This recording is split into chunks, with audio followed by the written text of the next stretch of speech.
Ada baiknya kalau kita memahami dulu apa sih definisi kalimat itu. Ya, kalimat itu adalah serangkaian kata yang memiliki makna yang utuh ya. Intinya adalah memiliki makna yang utuh. Dan dalam video kali ini saya membatasi kalimat hanya dalam bentuk tulisan ya, bukan dalam lisan ya. Kalau dalam bentuk tulisan, kalimat dimulai dengan huruf kapital dan diakhiri dengan tanda titik, tanda seru atau tanda tanya. Kenapa hanya terbatas pada tulisan? Karena untuk memenuhi kebutuhan seleksi CPNS khususnya di TIU ya. Oke, dari sudut kelengkapan pikiran, kalimat itu setidak-tidaknya terdiri atas subjek dan predikat dalam suatu pernyataan ya. Oke, coba kita lihat contoh berikut ini ya. Kalau kita lihat contoh ini, anak kecil berbaju merah yang sering lewat depan rumah itu, ini memang panjang, terdiri dari banyak kata, tapi belum membentuk suatu kalimat. Kenapa? Karena tidak memenuhi unsur subjek predikat dan juga tidak mengandung makna yang utuh. Kita baru membicarakan tentang anak kecil berbaju merah yang sering lewat depan rumah itu. Oke, jadi kalau kita bilang misalnya anak kecil berbaju merah yang sering lewat depan rumah itu masih belum selesai ya. Kenapa? Misalnya anak kecil berbaju merah yang sering lewat depan rumah itu adalah anak saya. Nah, itu baru lengkap. Oke, nah jadi kalimat itu bukan terletak pada banyaknya kata atau panjang pendeknya kata, tetapi terletak pada makna yang utuh. Coba kita lihat contoh berikutnya, contoh yang kedua ini ya. Anak kecil itu sehat. Ini meskipun hanya terdiri dari 4 kata ya, tapi dia sudah membentuk kalimat.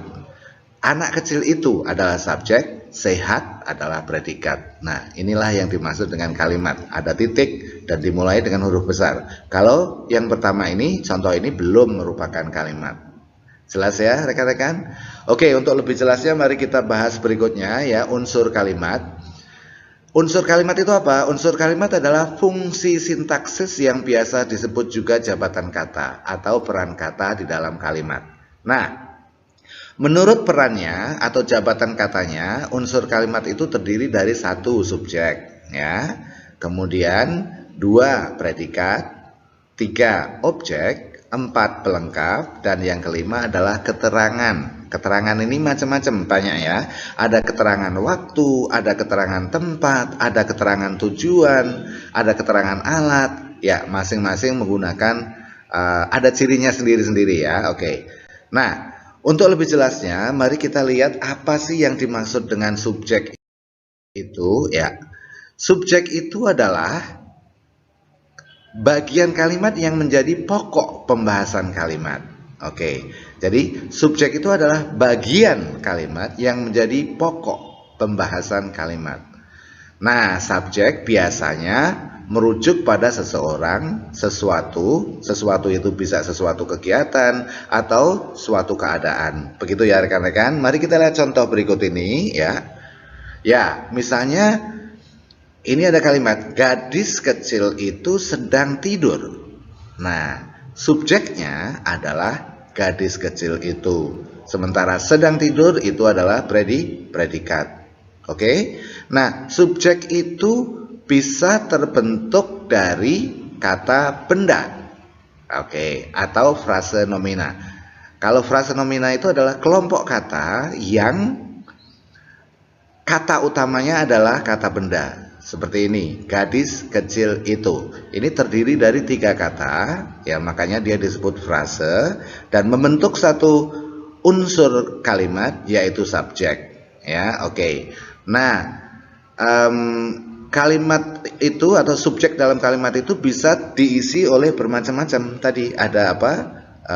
Kata benda, ada frase nomina, ada frase verbal dan lain-lain. Kita lihat contoh berikut ini ya.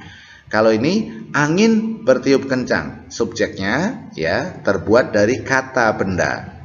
Angin itu kata benda ya. Bertiup kencang itu adalah predikatnya. Berikutnya, berjalan kaki itu sehat. Nah, subjek ini terbuat dari frase verbal, berjalan kaki itu. Kenapa dia disebut frase verbal? Karena kata utama dari frase ini atau kelompok kata ini ya merupakan kata kerja, makanya dia disebut frase verbal. Contoh berikutnya, ini terbuat dari atau subjeknya terbentuk dari kata sifat. Cantik itu tidak mahal. Misalnya ya, jadi subjeknya adalah cantik itu. Ya, dan cantik itu adalah kata sifat. Oke, selain bisa dibentuk dari frase nomina, kemudian kata benda, oke, atau frase verbal dan juga frase sifat, subjek juga bisa dibentuk dengan anak kalimat atau klausa. Kita lihat contohnya ya. Misalnya, apa yang kamu katakan sangat tidak masuk akal. Nah, subjeknya ini adalah apa yang kamu katakan. Nah, ini anak kalimat. Kenapa anak kalimat? Karena di sini ada subjek kamu dan ada katakan, ini adalah predikat. Nah, kelompok kata yang memiliki subjek dan predikat itu disebut klausa atau anak kalimat. Dan dia bisa menjadi subjek. Karena apa? Karena dia menempatin struktur atau posisi atau jabatan kalimat subjek. Jelas ya rekan-rekan? Ingat, yang bisa menempati posisi subjek itu adalah frase nomina atau kata benda, kemudian juga frase verbal atau kata kerja, ya oke, juga kata sifat dan juga anak kalimat yang berfungsi sebagai kata benda, seperti nomor 5 ini. Oke, kalau sudah jelas, mari kita lanjut masuk ke predikat. Oke, predikat itu apa? Predikat adalah bagian kalimat yang menjelaskan subjek. Predikat dapat berupa kata atau frase verbal atau adjektiva, sifat atau numerikal yang merupakan angka ya. Kemudian bisa juga nominal atau adverbial. Adverbial itu keterangan tempat, nominal itu kata benda tadi ya. Oke, dia menempatin posisi benda, numerikal itu angka, adjektif itu sifat, dan verbal itu apa? Kata kerja. Kita lihat contoh berikut ini ya. Gadis itu sedang tidur. Nah, sedang tidur ini merupakan predikat. Dan predikat ini terbuat atau terbentuk dari frase verbal. Oke, kita lihat contoh berikutnya. Saya adalah seorang guru. Nah, seorang guru ini frase nomina atau kelompok kata yang kata intinya adalah kata benda, guru. Oke, jadi kita lihat ini ya. Saya adalah seorang guru. Predikatnya adalah seorang guru ya. Ya, predikatnya terbentuk dari kata benda. Kalau kita lihat di sini ya, saya dan seorang guru ini merujuk pada pada satu orang ya. Saya. Oke. Berikutnya, contoh ketiga, berjalan kaki itu sehat. Nah, subjeknya masih ya, berjalan kaki itu subjek terbuat dari apa tadi? Frase verbal, sementara sehat itu adalah frase sifat atau adjektiva. Oke. Berikutnya, balonku ada 5. Nah, ada 5 ini disebut predikat numeral ya. Misalnya ada 5. Kenapa numeral? Karena dia menunjukkan angka. Bisa juga, ini seperti saya sebut tadi, bisa juga adverbial atau keterangan. Misalnya ya, contohnya saya lupa menulis di sini. Saya ada di sini. Nah, kalimat saya ada di sini itu predikatnya adalah atau saya di sini ya, itu predikatnya adalah di sini. Di sini itu merupakan adverbial atau keterangan tempat. Jelas ya rekan-rekan untuk memahami predikat? Selanjutnya kita akan mencoba membahas tentang unsur berikutnya, yaitu objek ya. Objek. Objek itu apa sih? Ya, objek adalah bagian kalimat yang dikenai tindakan predikat.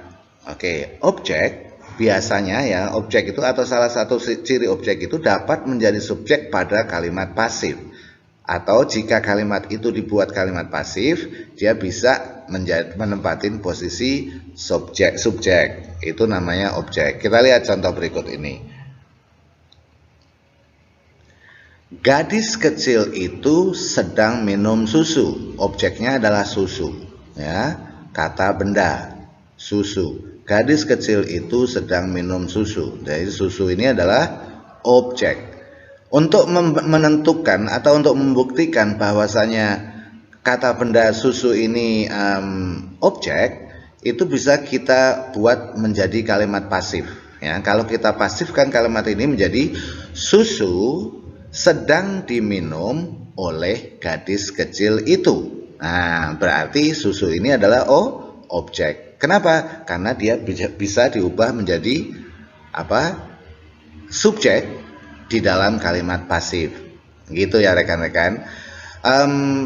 Yang agak sedikit membingungkan itu adalah objek dan pelengkap. Kenapa? Karena kedua-duanya itu munculnya setelah predikat, ya. Tapi dengan cara seperti ini, ya, mengubah kalimat tersebut menjadi kalimat pasif, kalau kata bendanya bisa menjadi subjek seperti susu ini, itu namanya itu namanya objek. Ya, oke. Misalnya ini, anak kecil suka minum susu. Nah, predikatnya adalah frase verbal. Kenapa? Karena ini jadi satu, ya, minum susunya. Jadi anak kecil suka minum susu. Jadi objeknya adalah minum susu. Minum susu itu objek yang terbentuk dari frase verba. Kenapa frase verba? Karena inti dari frase ini adalah minum, ya. Susu itu keterangan saja, ya, oke, atau pelengkap saja.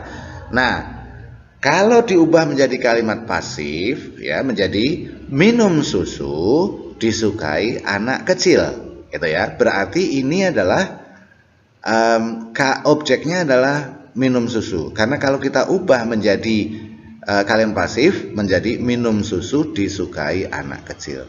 Jelas ya, rekan-rekan? Oke, ya. Jadi sebentar, maaf, saya mau menjelaskan sedikit lagi, ya. Ini ya. Kemudian contoh, belum ya. Contoh berikutnya. Semua siswa membaca Pancasila. Kalau kita ubah menjadi objek, Pancasila dibaca oleh semua siswa. Begitu ya. Oke. Sekarang kita lihat berikutnya adalah pelengkap. Apa sih pelengkap itu? Pelengkap adalah bagian kalimat yang melengkapi predikat. Pelengkap tidak dapat menjadi subjek kalimat pasif.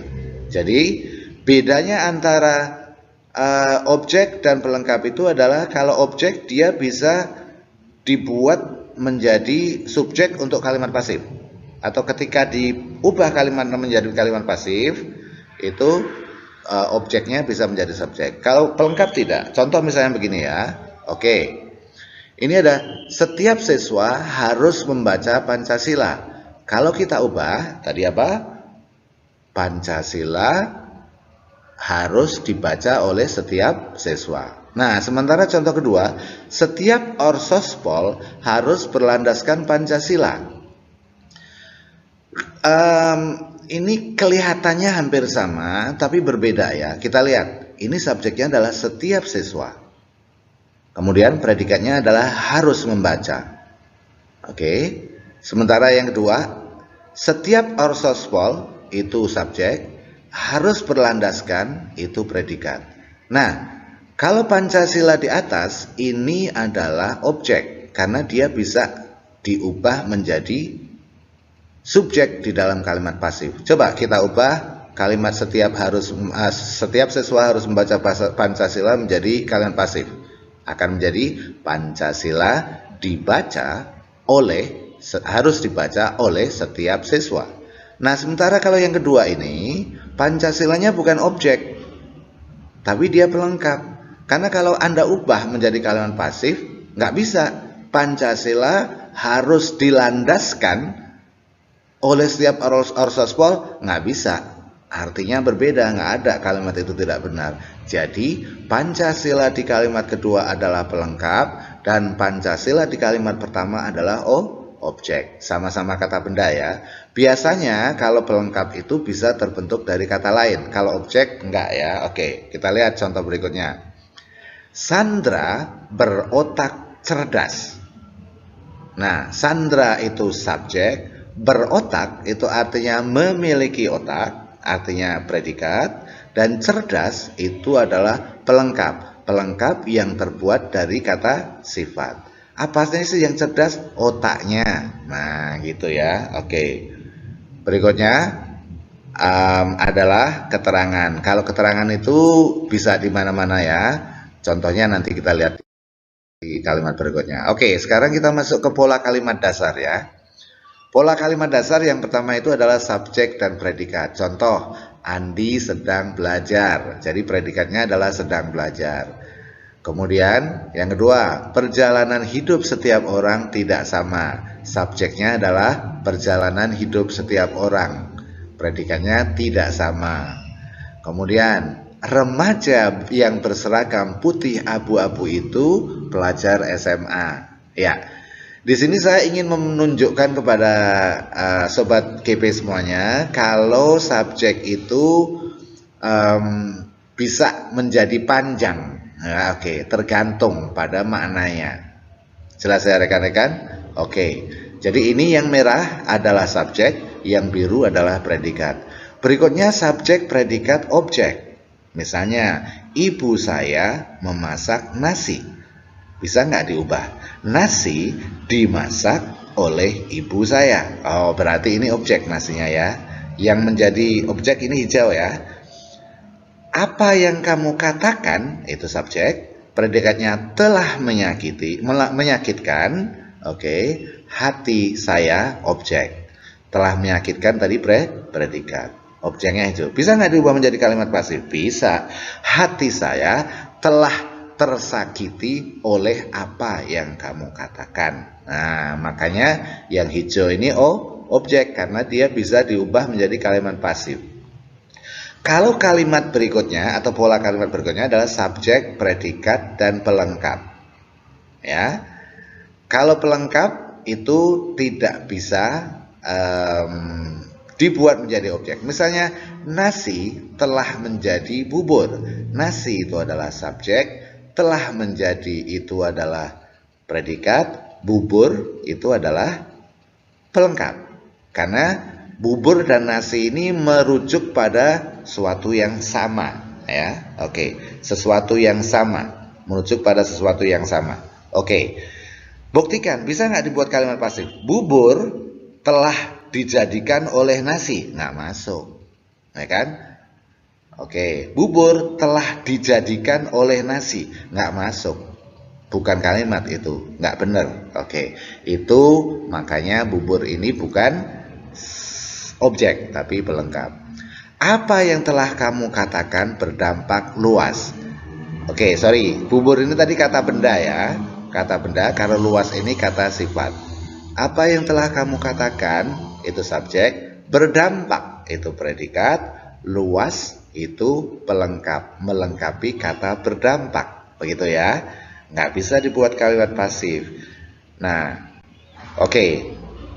Jelas ya rekan-rekan? Kemudian kita masuk ke pola kalimat berikutnya ya. Ini ada subjek, predikat, keterangan. Misalnya Andi sedang belajar, predikat, di kelas. Itu adalah keterangan. Tadi pagi, keterangan. Anita, predikat, subjek, tidak belajar, predikat.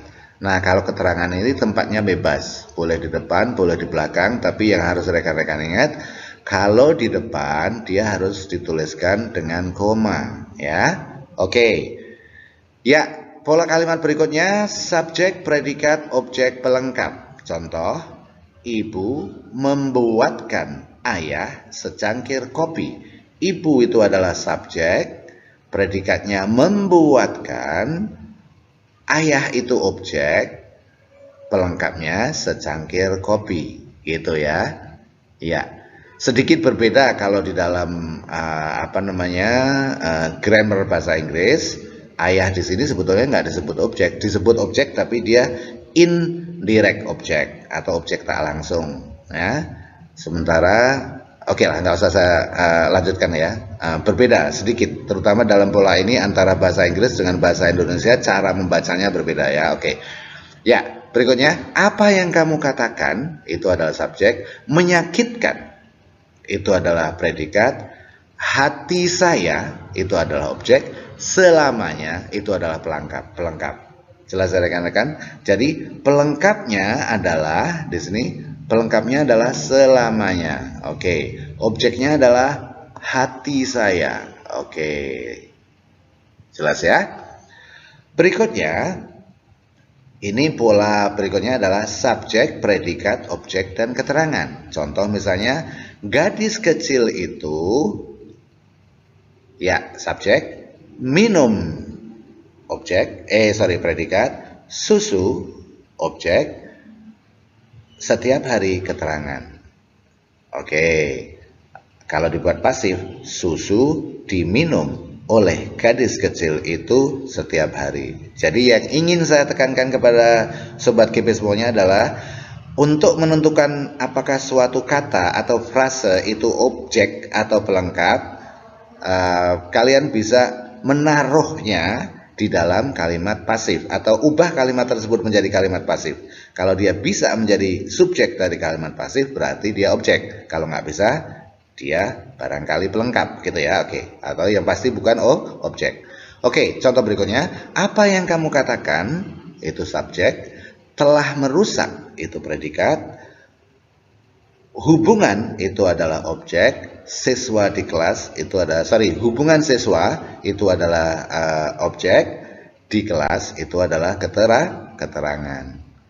Begitu rekan-rekan semuanya. Mudah-mudahan membantu dan bermanfaat buat rekan-rekan semuanya.